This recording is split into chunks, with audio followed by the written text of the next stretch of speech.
Thank you. Good afternoon, everyone. Welcome to Virgin Galactic's third quarter 2023 earnings conference call. On the call with me today are Michael Colglazier, Chief Executive Officer, and Doug Ahrens, Chief Financial Officer. Following prepared remarks from Michael and Doug, we will open the call for questions.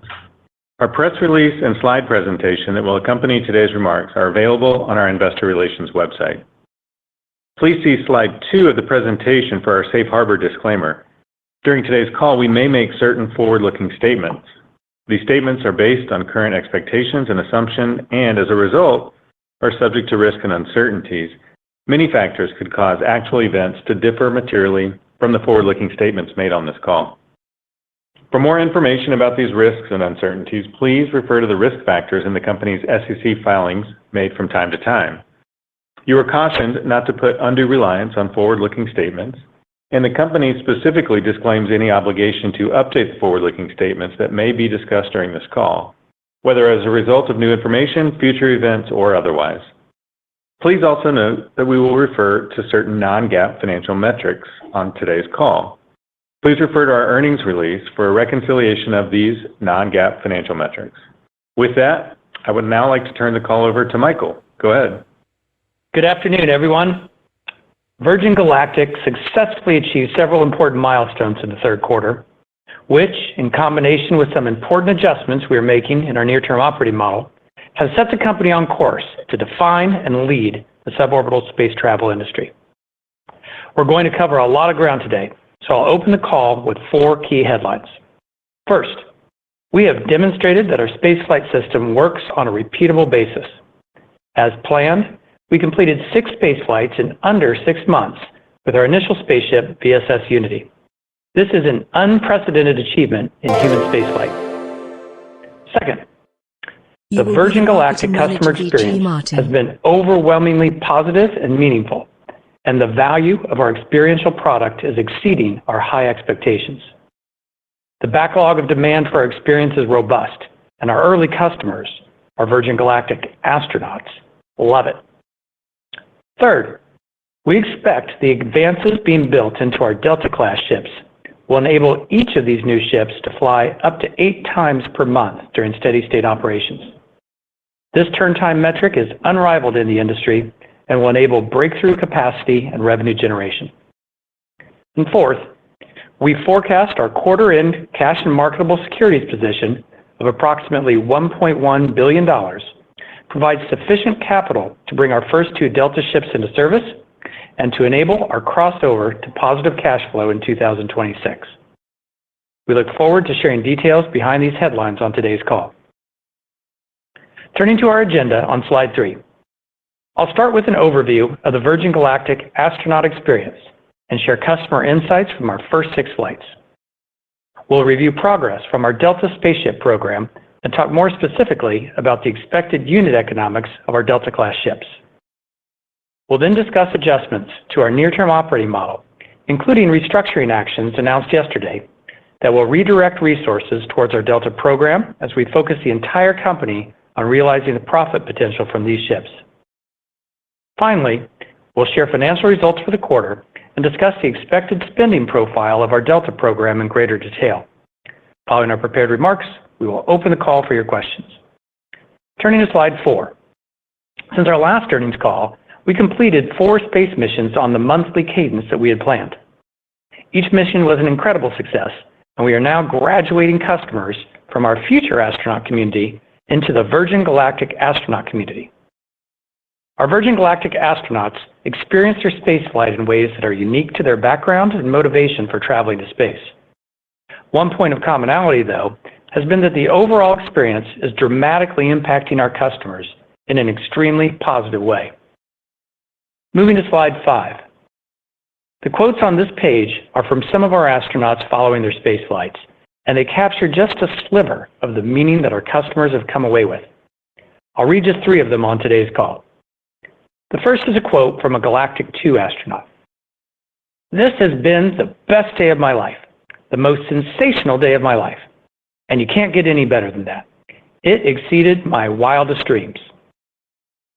The second is from a Galactic 4 astronaut who said, "I always knew it was going to be the most extraordinary experience of my life. I always knew that. And people kind of told me it was going to be. But then, when it is, and it's on another level to the experience you thought you were going to have, then it's very difficult to explain. And from our youngest astronaut who shared, I was shocked at the things that you feel. You are so much more connected to everything than you would expect to be. You felt like a part of the team, a part of the ship, a part of the universe, a part of Earth. It was incredible, and I'm still starstruck. Vastly exceeding the expectations of our customers is the best way to convert those customers into ambassadors for our company. Based on initial feedback, we are delivering a truly incomparable experience that our astronauts will carry with them for their lifetimes. We will continue to learn and adjust the overall customer journey, but the early results have been exceeding our very high expectations. Moving to slide 6. Our focus on the astronaut's journey and the very way in which we bring people to space is paying off in the overall experience. Our training takes place at Spaceport America, an incomparable facility built by the state of New Mexico, and the stunning setting has been a hit with astronauts and their guests alike. The 90-minute spaceflight experience, including the climb to release altitude while attached to our mothership, is proving to be an experiential advantage. The smoothness of it all, combined with the raw power of the rocket motor during the boost phase, has been a standout feature for our astronauts. The view of the Earth in its natural habitat of space has literally taken breath away and drawn tears and deep emotions because of its stunning beauty and brilliance.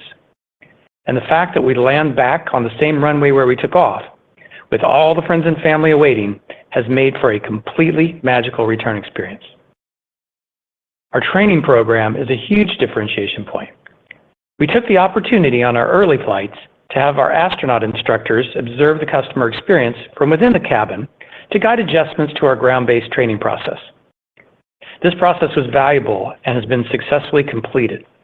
Starting with Galactic 6, we will open up this instructor seat, and all 4 Unity seats will have paying customers.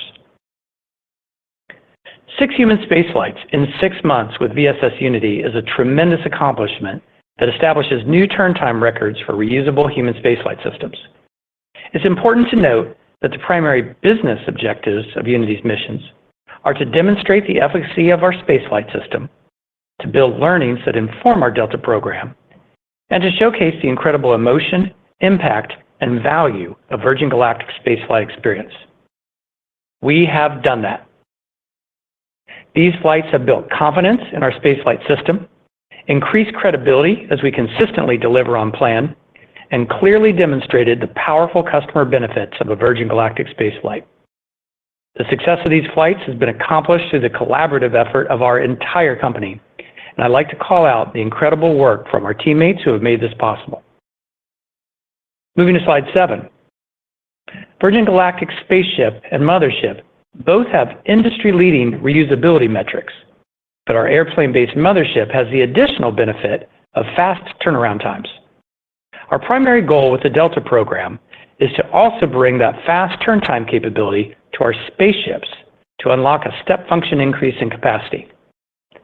In this regard, the next page, slide 8, makes it clear why we are so focused on our Delta ships.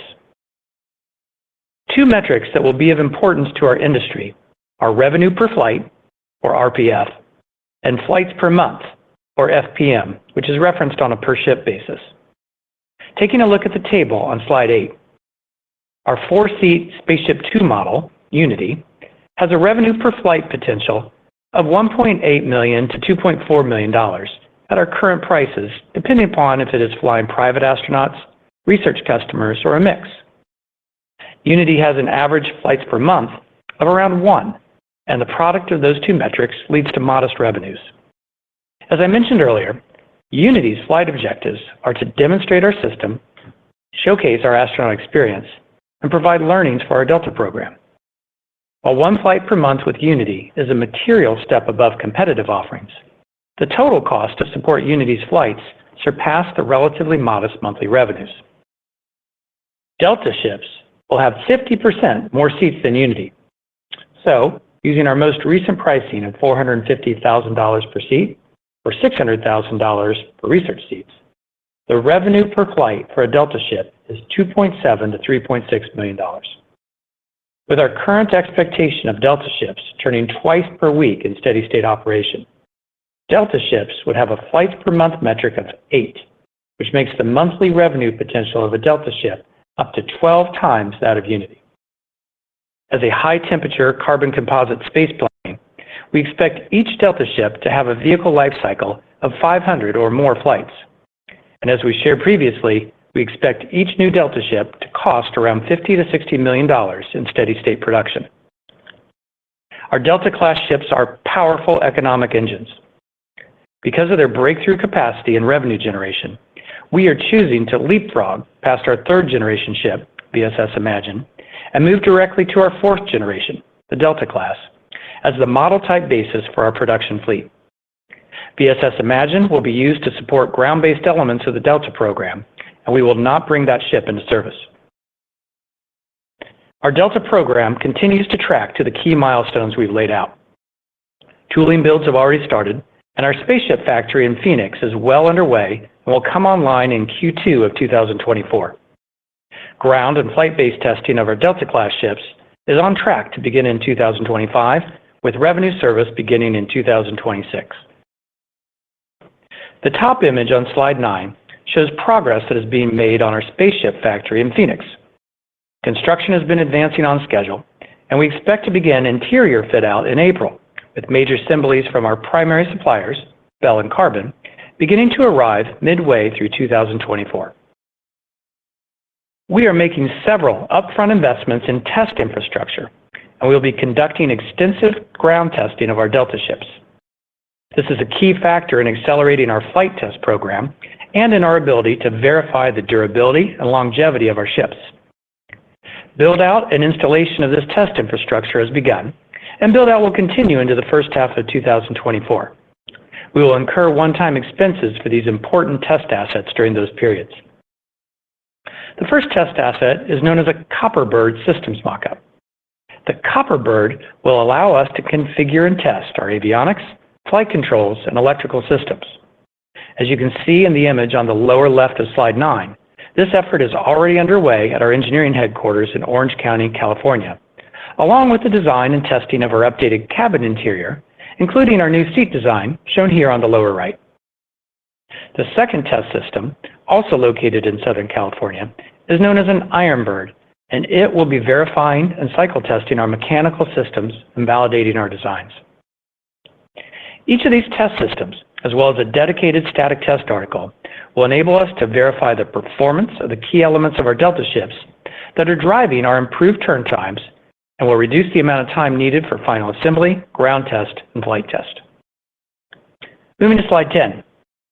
We expect near-term uncertainty in capital markets to continue as high interest rates persist and geopolitical unrest expands.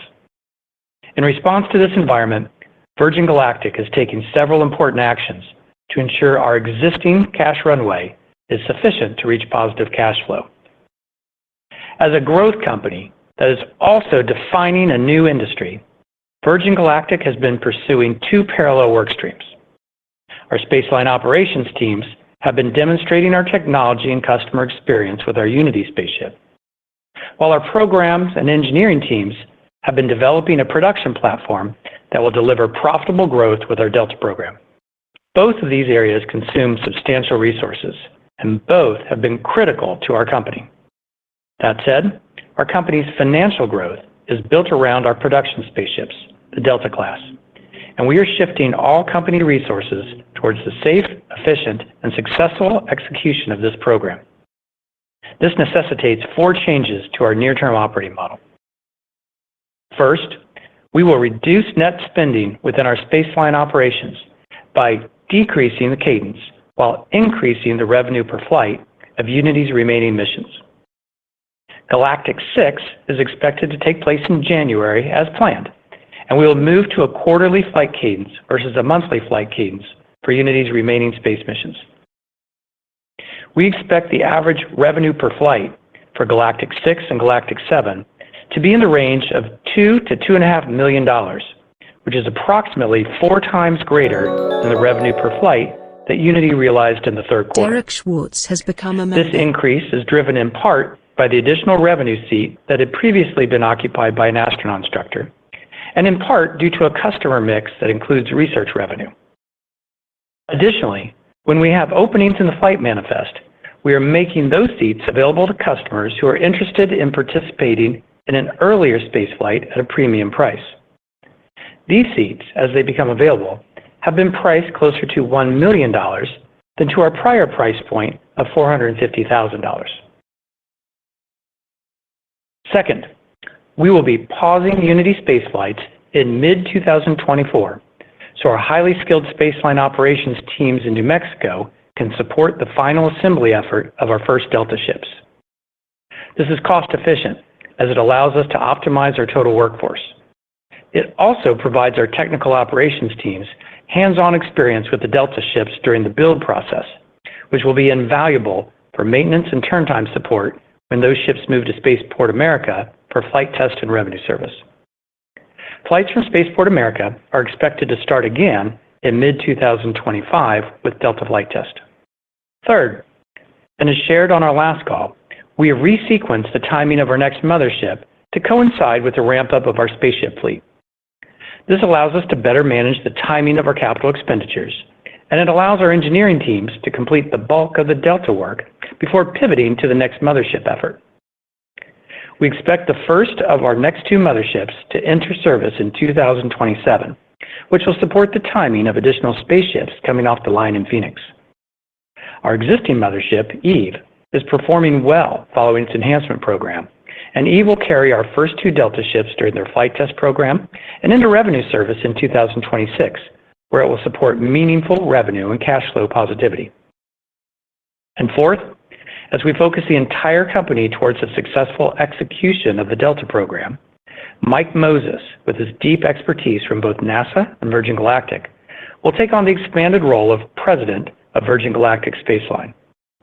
We will be aligning the entirety of our technical, engineering, and non-customer-facing operations teams under Mike, with a full company focus on bringing our production fleet into service, crossing over to cash flow positive operations, and readying our company to scale and continue to lead this exciting industry.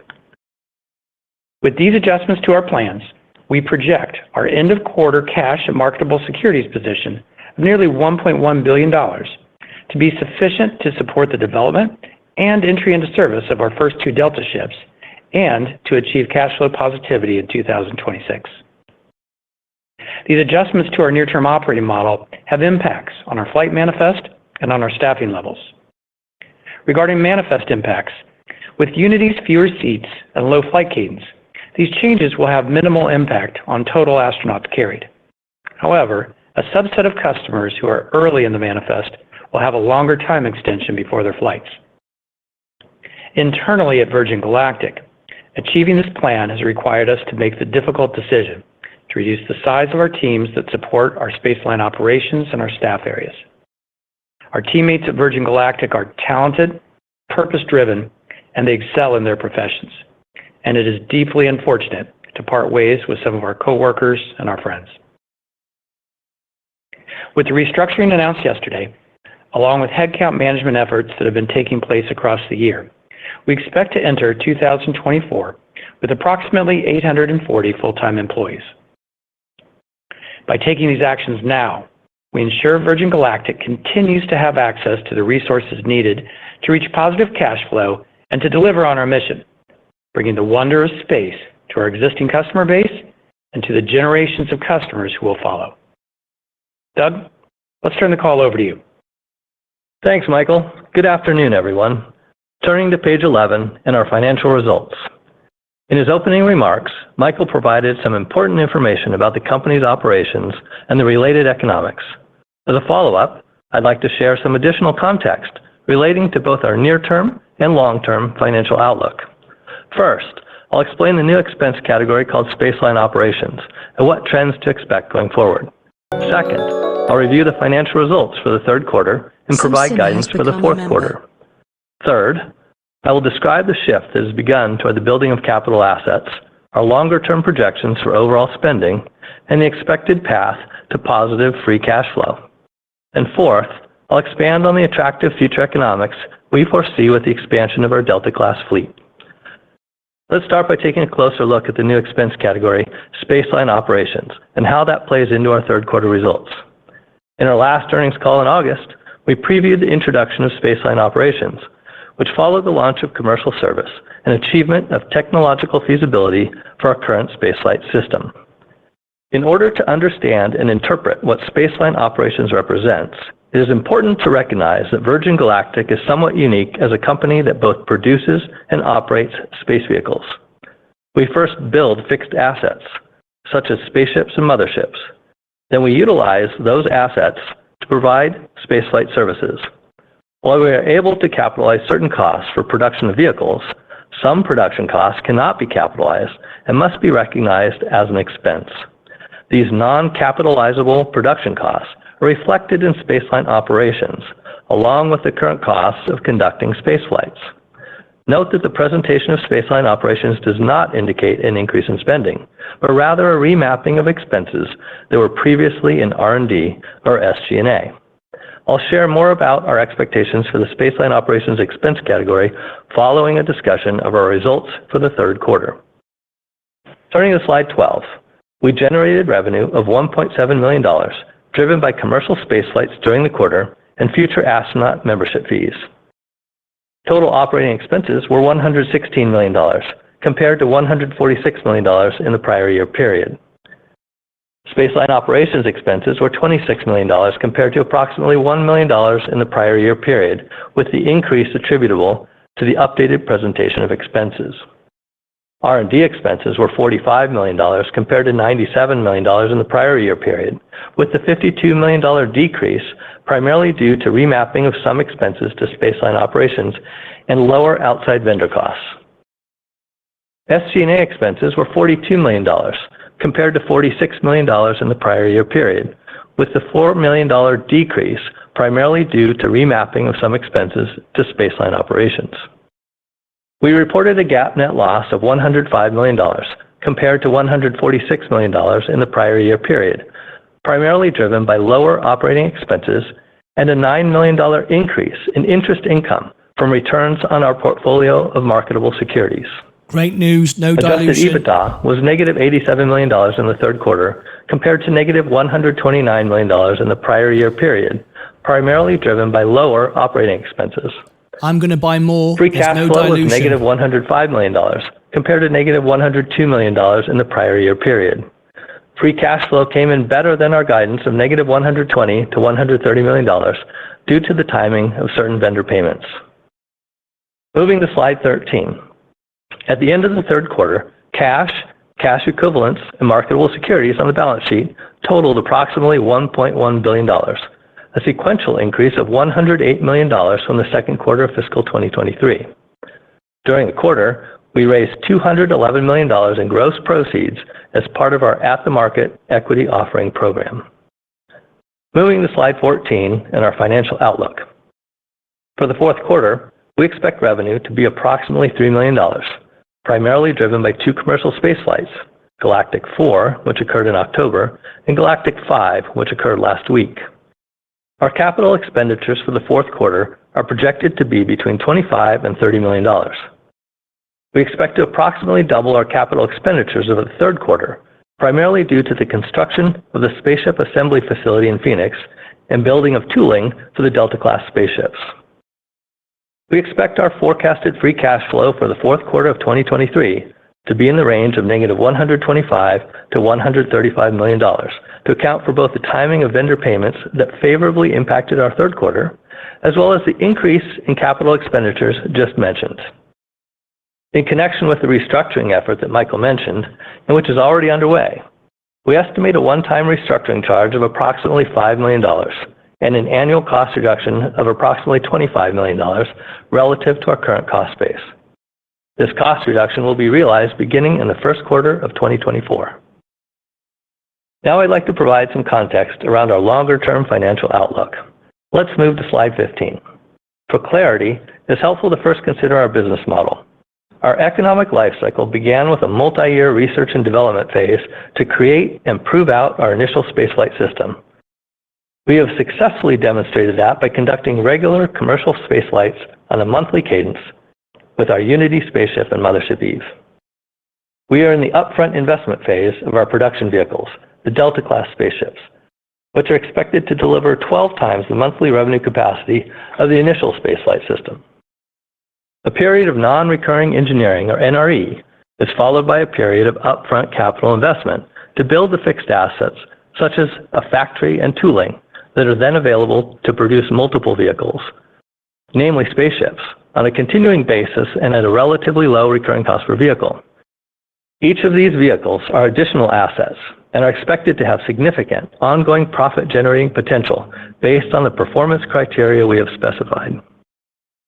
Through 2023, our spending has predominantly gone toward operating expense, mostly tied to non-recurring engineering costs for the development of our spaceflight system. As we achieve certain milestones in the development of the Delta-class vehicles in 2024, these engineering costs begin to be capitalized. In addition, we are investing in fixed assets such as a spaceship assembly factory, tooling, sub-assemblies, test assets, and spaceport facilities that will drive future growth. This chart shows how our spending is expected to shift primarily to CapEx in 2024. While this chart is for illustrative purposes, we are not giving specific cash flow guidance for multiple years. You can generally see that the two-year average spending for 2024 and 2025 will be below that of 2023. Spending is expected to be weighted more to the front end because of our planned CapEx investments in fixed assets that enable future revenue growth. Earlier, we discussed the actions we are taking to reduce our cost structure. Because of the reduced flight cadence, our spaceline operations expense is forecasted to decrease in 2024 compared to our current spending level. Other reductions in headcount and streamlining of operating expenses contribute meaningfully to our lower spending footprint going forward. Given the strength of our balance sheet with approximately $1.1 billion in cash, cash equivalents, and marketable securities available, combined with our actions to reduce spending, we have paved the way to positive free cash flow in 2026 with our existing capital. I'd now like to provide more insights about our expected future economics upon the completion of the Delta-class spaceships. While cash flow break-even is one milestone along our journey, we clearly intend to capitalize on our unique, high-margin product offering to drive top-line growth and strong shareholder returns. By 2026, we expect to be entering the cash-positive growth phase, as shown on the chart on page 15. We mentioned on a previous call that we project the contribution margin from our spaceflights to exceed 75%. Given this margin profile, we expect that we will cross over to positive free cash flow in 2026 when we have 2 Delta ships in service. At this point, cash inflows from spaceflights are projected to exceed our overall cost base. Importantly, by 2026, we anticipate we will have completed the upfront investments in manufacturing capacity to produce incremental Delta-class spaceships at a cost of $50 to $60 million each. Given the expected flight rate and revenue capacity of these ships, we expect a payback period of less than 6 months for each new vehicle that we add to our fleet. Additional motherships will also be required to accommodate the expanded fleet of spaceships. Given these compelling economics, we are singularly focused on the delivery of Delta-class spaceships. As mentioned earlier, our $1.1 billion balance of cash, cash equivalents, and marketable securities is expected to be sufficient to achieve positive free cash flow.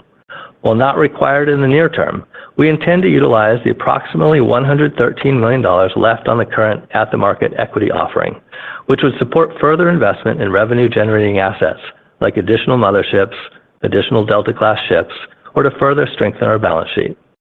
To summarize, with a focus on cost management, we are mitigating the risk associated with accessing capital markets in order to meet our longer-term objectives. We project we have sufficient capital to build the revenue-generating assets necessary to achieve positive free cash flow. With that, I'll hand the call back to Michael for some closing comments. I'll be buying more. Thanks, Doug. There's no dilution. To recap the key items from today's call, our spaceflight system works on a repeatable basis, and the astronaut experience is exceeding our very high expectations. With each new Delta ship delivering steady-state revenue capacity of up to 12 times greater than VSS Unity, we expect to cross into cash flow positivity in 2026 as we bring our first 2 Delta ships into service. Our end-of-quarter cash and marketable securities balance of approximately $1.1 billion is expected to be sufficient to bring these first 2 Delta ships into service as we tightly manage and prioritize our resources against the Delta program while reducing expenditures associated with flying VSS Unity. All of these factors support our business model, which is highly profitable and cash generative at steady state. While the upfront capital costs are meaningful, ongoing CapEx needs for each spaceport are relatively modest given the long lives and high capacity of our ships. Variable costs are relatively low in relation to our ticket prices, and incremental spending to expand our fleet is expected to bring high operating leverage, high double-digit contribution margins, and excellent return on investment. I'd like to thank our Virgin Galactic customers, shareholders, and fans for their support as we work to ensure our company's future for the long term. And I'd like to sincerely thank our teammates for the incredible work they have been delivering, while also recognizing the loss that will be felt across the company as we part ways with some of our friends and coworkers. We are now stepping forward and placing all focus on safely, efficiently, and successfully executing the Delta program. With that, we'll turn to questions. Operator, we are ready to begin the Q&A portion of the call. Thank you. If you have a question, please press star 1 on your telephone keypad. To withdraw your question, simply press star 1 again. Your first question comes from the line of Matt Akers with Wells Fargo. Your line is open. Hi, this is Eric Yan on for Matt. Thanks for the question. Could you discuss more details around the Delta work you've done this year so far, and if there are any updates to the plans or milestones you laid out for the next couple of years? What a silly question. We've already just been through all that. I think, as we shared in the no prepared energy, remarks, not even listening. We've been executing Delta on our plan, on our schedule. This year is primarily about adapting the designs from all the learnings that we've done in building out our first initial spaceflight system. In particular, transitioning those designs to a different carbon composite system is a big part of that has a lot of benefits into the process. That design process and taking advantage of the things that we've learned from flying Unity on a monthly basis have let us build in and confirm the much improved turn times that we're going to see from the Delta ships along the way. We've also begun working through our test asset systems. We clearly are designing for this turn rate. We're also building the test assets to verify them. You heard us referencing a Copper Bird and an Iron Bird. Those systems have started up. We've been working closely with our partners, our key partners that will be building these ships with us, in particular Bell from Bell Textron and Carbon. They're tightly interwoven with our efforts and using the same kind of software platform along the way. And the tooling that those companies are building that will then do the parts has already begun. Initial parts are coming off those tools, but the majority of parts and then fabrication will happen in 2024, in line as we bring our spaceship factory in Phoenix done. If you see the image of the spaceship factory, I think it's page 9 in the attachment, the core and shell, that's all done. We're going to be starting to do the interior build out of the factory in the first quarter of next year, actually probably into this year. And then we plan to occupy that somewhere around April so that we can then put in our own systems to begin the final assembly of the ships. So that's all tracking as previously shared, and that puts us on path to do our flight testing in 2025 and putting these into revenue service in 26. Okay, got it. Thanks. That's very helpful. Also wanted to ask if you have a more specific timing on the Delta launch now. Some of these investors, I honestly think, just don't even want to be investors. Nothing more specific for today, but I will say, you're going to see them flying in 2025 as we do our flight testing. Flight test will include, they'll start with what we call captive carry flights, then they'll move to what we call glide flight, where we're releasing without the power of rockets, and then we'll start to power the flights up towards space. So you'll be seeing all that happening in 2025. Okay, thanks so much. Thank you. Your next question comes from the line of Greg Conrad with Jefferies. Your line is open. Good evening. Hi, Greg. Maybe just to start with one clarification question. I mean, you talked about pausing Unity flights in mid-2024, and I think you mentioned Galactic 06 and 07. Is 07 going to be the last Unity flight, and is there any commercial flight activity between mid-2024 and the introduction of Delta into service in 2026? Yeah, let me just kind of more color on what we're doing. Obviously, we've had incredible success flying Unity, and as we were sharing, the business reasons for flying Unity are to demonstrate what this industry is about, both the safety, how the ships work, the fact that we can repeat them, and importantly, getting a chance to showcase the customer experience. Because unlike, whether you're a new electric vehicle startup or something similar, people are familiar with the business model, and human spaceflight is something that private citizens have really never had the chance to do. So Unity is demonstrating all that, but it is very resource consumptive as we do it. So the big move we're making here is pivoting the resources that have been being put into the Unity flights and redirecting them over to get the Delta ships done with the cash we have on hand, and take that kind of market risk off the table. So as we're doing that, we will continue to fly Unity. We're moving to quarterly because it allows us to reduce cost as we do that. And we know we'll go on January is when we're doing Galactic 6. We'll do Galactic 7 probably in the earlier side of the second quarter. And then whether we do Galactic 8 with Unity before we move our team or not is really around the specific timing of when our very skilled teams that are in New Mexico, both technical operations and engineers, we want them to be a part of the build process of our Delta ships. It's better from a spending standpoint, so we aren't ramping up as many incremental folks along the way. And the importance is it allows our teams that will maintain these ships to have the hands-on experience of building them, and that will help us more quickly ramp up to rate as we bring them into service.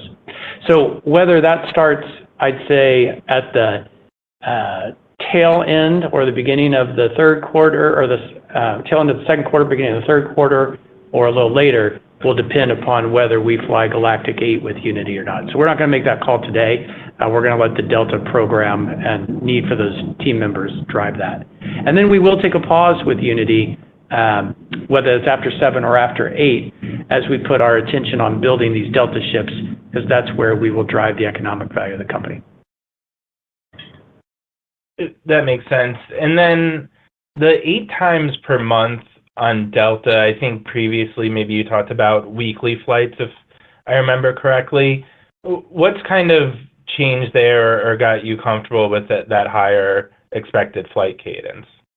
Yes, previously we've been talking weekly. Now, my direction internally to our engineers were like, well, beat weekly. We should be able to turn these on a twice a week basis.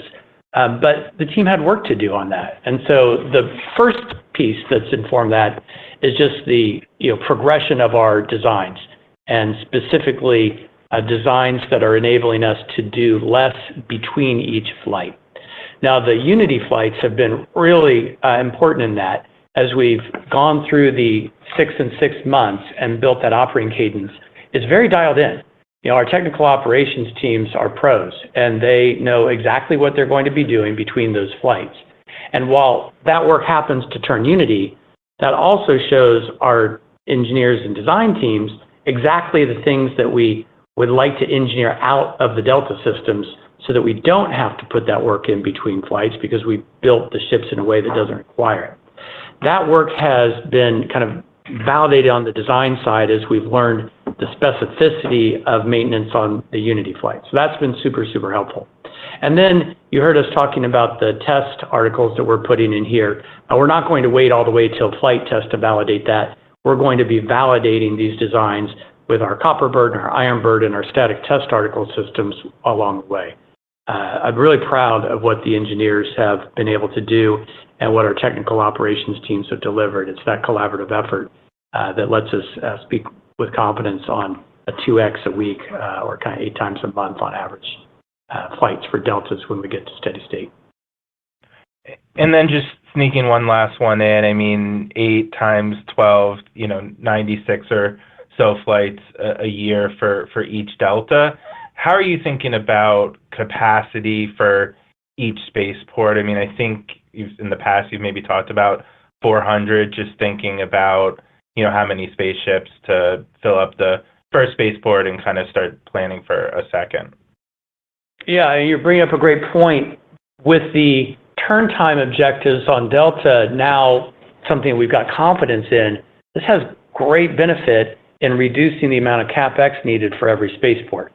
Right, so with each spaceship being able to do, roundabouts 100 flights a year on a steady state basis, we probably need 4 to 5, right? And that's what we would put in at a spaceport.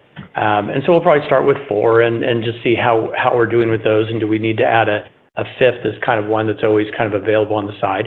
We will take, I'm sure, a month out of that year. I'm giving you monthly rates on average. We'll take a month of the year as a more intensive overhaul, like an annual overhaul, like you would see in other aerospace type vehicles. But the average of the year will be 8 times a month, 96-ish a year. So hopefully that gives you a little bit of perspective on that. Perfect. Thank you. Thank you. Your next question comes from the line of Miles Walton with Wolfe Research. Your line is open. We'll have Q&A and review at the end, folks. Stick to the end. To pick up where that left off, maybe. As you get into 26 and you're sort of going to this very, very high op tempo, how quickly have you assumed getting to that op tempo in the cash flow break-even analysis? We're giving ourselves in 2026, time to just sort new ships out. Now, we'll have gone through the whole flight test and ground test, and with the extensive ground test assets we've talked about. In this type of work, in our internal modeling, we're giving ourselves half a year to ramp that up. I would note the skill of our technical operations teams. We've given ourselves several flights before we were kind of sure if we'd hit a monthly cadence on Unity, and we hit a monthly cadence pretty much right out of the gate. So I'm very proud and impressed with that team, and they'll be moving that as quickly as we can. But we think it's prudent to be conservative at this point. Okay, and obviously this is not the company has not been one to run the business without cash on hand. So just want to make sure I understand the $1.1 billion is what you require to get to cash flow positivity. Is that without thinking about just a normal level of cash on hand, or is 1.1 basically the CapEx and operating costs to get from here to there? Is another way to ask it. Yes, this is Doug. It's sufficient to get there. And we mentioned we would likely at some point tap into the ATM, what's remaining of $100 million, although we don't need to in any near-term time frame. So, we haven't put like a minimum cash balance out there, but we foresee that the $1.1 billion is sufficient to get through to cash flow positivity by 2026. One thing, Miles, I'd probably just add as context to that. We often will look to say, how much of a kind of a time runway do you want to have on hand? As we get out into 25 and move into 26, the overall cost footprint of the company is also much less than it's been. At this point, we are through. We're through all sorts of things, right? We're through all the upfront engineering, the non-recurring engineering. We're through all the upfront tooling and infrastructure test assets go in. We're in through all the infrastructure of the factory. We've got the supply chain built out and going. And so all those costs are behind us at that point in time, and we're at a lighter footprint, so the need for cash on hand is less than you may have seen from us in the past. And just one other one, the mothership, you said the second one you're planning enters in 2027. I think the mothership is more restrictive in terms of how many flights you can actually achieve. Can you remind us of what the status is on that? Because obviously you've made pretty good progress on the Delta. What's the current status of limitations of flights on the mothership? So our first mothership, Eve, as we fly with Eve and Unity is the bottleneck in the system. Eve, we'll be able to turn Eve as an airplane around quickly, and we feel Eve is able to do 2 or more flights a week on space flights. Now, Unity can't keep up with that. So generally we're looking at 2. We think there's probably some opportunity to go above 2 with Eve. But that means Eve will be the kind of constraining factor as we bring the first Deltas on board. So that also, kind of balances out as we're learning to turn the Deltas on that twice-a-week cadence. By having 2 of them out, it'll probably balance out with Eve along the way. Okay. All right. Thanks so much. You're welcome. Your next question comes from the line of Michael Leshock with KeyBanc Capital Markets. Your line is open. Hey, good afternoon, guys. I wanted to start just asking, now that we're in commercial service for some time now, you've had several successful flights. I wanted to ask on how Unity has really influenced the Delta class production and design of that fleet. And how are you thinking about Delta class differently versus maybe 3 or 6 months ago in terms of flight cadence or technical capabilities? You have the 8 times a month flight right now, but anything else that's different than what we had initially expected? Sure. The flights have been fantastic. I've had a chance to talk to the majority of the astronauts who've flown. It's very, very meaningful. We put just a few of the quotes in here today, and that's been very rewarding to the entire company. I've never contemplated an experience that is having the value that this is having for people, and I think that will bode incredibly well for us as we go forward. So Unity's been delivering that. There are a lot of things on Unity that are like, this is fantastic, and they will carry forward. We love the design of our cabin. We love the way the cabin interior generally is laid out. We love the mirrored element in the back. We love the way we have the windows scattered around the sides and the ceiling. Ceiling kind of becomes a glass bottom boat as we flip the ship upside down. The collection of all those and being able to see almost, kind of like through, the French doors looking out on, able to use your peripheral vision as you're above the planet and see the vastness of space.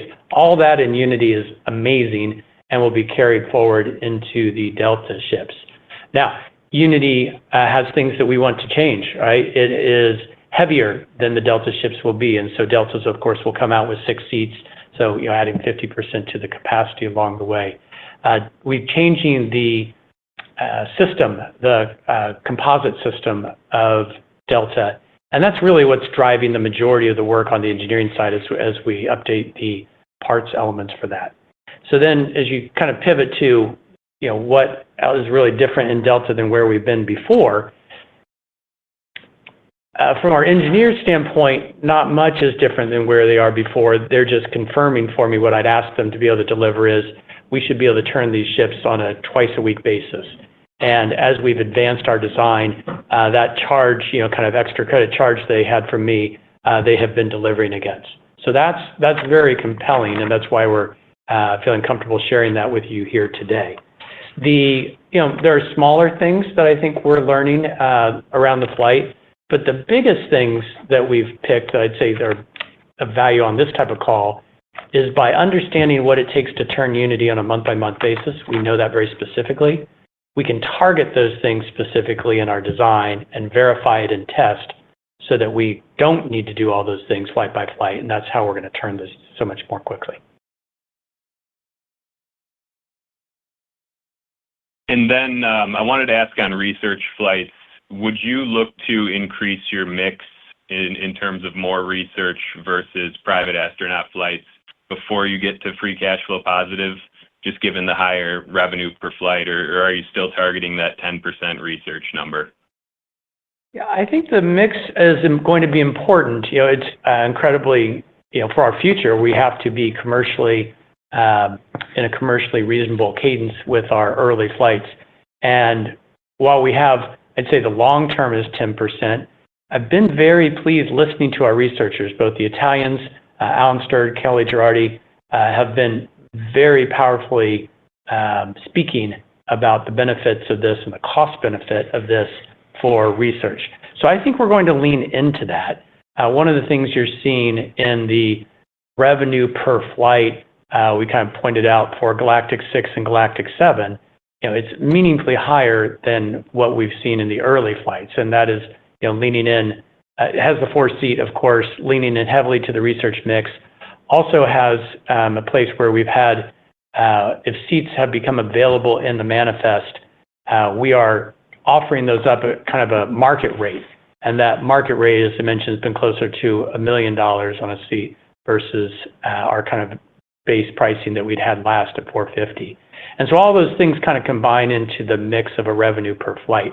When we come into Deltas, we clearly want to be moving through our existing customers. They've been very patient. We also have to use commercially reasonable efforts to make sure we've got the revenue coming in to maintain a cash positive and a profitable position. So we'll work with the mix to balance all that out. Got it. Thank you. Your next question comes from the line of Oliver Chen with TD Cowen. Your line is open. Hi, Michael and Doug. There's a lot of very helpful information on the Delta class contribution margin as well as cost. On the 75% contribution margin, what would you articulate as some of the major sensitivities there in terms of upside or downside potential? And then, Michael, as you continue to enhance the customer experience, it sounded like there's a lot of great personalization as well. What are your thoughts in terms of retaining the customers that experience the flight, and any earlier thoughts on customer lifetime value as you think ahead and continue to innovate commercially? Thank you. Okay. Thanks, Oliver. This is Doug. I'll take the first question. So regarding the contribution margin, we have a good line of sight into the cost structure because we're already flying, right? We know how much it costs to purchase or build the items that get consumed in the flight. So the cost part of that is something we can see, and we'll continue to drive efficiencies there over time. That has things in it like the rocket motor and the fuel and that sort of things. The more variable item is the revenue per flight, and Michael talked about some of the variation there that can occur depending on the mix of the manifest. And if we've got the standard astronaut ticket pricing, or we have some research mixed in there, or any other variety. So I'd say there's some upside in that more than downside, because when we gave you that 75%, that was using a $450,000 per ticket price. So we've indicated today that there's upside there based on what we're seeing today, and the flights that are coming. So I'd say more upside than downside in that metric. Oliver, and thanks for the notes, Oliver. We have tried to bring forward good information for everyone today. You talked about things we've been learning from the experience, talking about retaining people and then lifetime value and kind of future opportunities. So I'll try to hit those. It's hard to describe how powerful this experience is. And the customers, the future astronauts who are now graduating to our astronaut community, they're just bowled over and so happy and so pleased. And it has been a long wait. It's been so worth it. And that experience is going to help in kind of the retaining of others as they share that, of course. But as I kind of move into like the value of that group, some of those people, not all, but some of those people will themselves want to repeat. They'll want to repeat at Spaceport America, or they'll want to repeat as we move to other spaceports. The other thing I think, second in value is all of their direct friends that are here. So what we've learned in these last 6 space flights is the event and the moment that is happening around these space flights. So currently, these are just kind of opened up to the friends and family of our astronauts who are flying. And it is a happening. It's emotional, it's meaningful, it's fun. There's of course, there's celebration and ceremony that goes with that. And so, there's some, I'll call it ancillary revenue opportunity just around that. That probably gets bigger as we open up the spaceports to more have viewing, because it is an event, and we keep hoping to get people out to witness this, and I hope you have a chance to come do this. It is just super meaningful just to even watch. But then not only the friends, coming to watch, that's the best chance we have to convert somebody, is bringing friends to watch, and your friend or your family member goes and you see what this is about in person. It is very compelling to then want to move those people forward. And then, the next piece of that is when you've had a meaningful experience at this level of depth and emotion, it is much easier to become missionary and a passionate ambassador for our company going forward. And that's where you really get the multiplicative value to us. That's where you get lifetime value of an individual customer, but also through them bringing in new people into our community. So those are a bit, I'll call it the direct side. As we graduate people into the astronaut community, we absolutely are going to look how to curate that for additional value to those now Virgin Galactic astronauts, but also, of course, driving value to the company. So we're just starting to build that community up, but I have a lot of high interest and engagement of what we can do with a very kind of passionate and deep allegiance to the company group of people like that. Okay, that's really helpful and innovative. Last question. The spaceship factory is on track to open in mid-2024. I mean, in the past, there were supply chain disruptions, of course, and timing, and also cost and time and money. What's ahead with that in terms of what you're monitoring? And is that enough cushion in terms of what you see in the current environment with availability and the flexible arrangements you're using as well? Thank you. Thanks, Oliver. So we've got a team on the program management side of this, I'll call it more so than the engineers per se, and our supply chain team. These groups are pros. And the big things that's going on now, of course, are scanning out the long lead items. And there's a little bit of whack-a-mole with that, but we whack down things when we see those things pop up. And by having our Delta design be a derivative design, not a brand new thing, it's a derivative design of the work that we've done in the past, we know what those long lead items are, and so we've got the time to be out searching and adapting as we need to. We're working with really seasoned partners in Bell and Carbon. They've been incredibly responsive. We've started to bring some of their team members and leaders out to see our space flights. I think it's really important that those teams feel part of our team and feel part of the emotion and the just huge value of doing this. So that helps us build kind of cultural momentum there as well. And it's a collective effort. So this is an aerospace project, and there's always things that are popping up, but we've got the right focus and the right team and the right buffers built into our plans and schedules that we feel good on them. And we're going to continue to manage, day by day, week by week, month by month on that. Thank you. Best regards. Thanks, Oliver.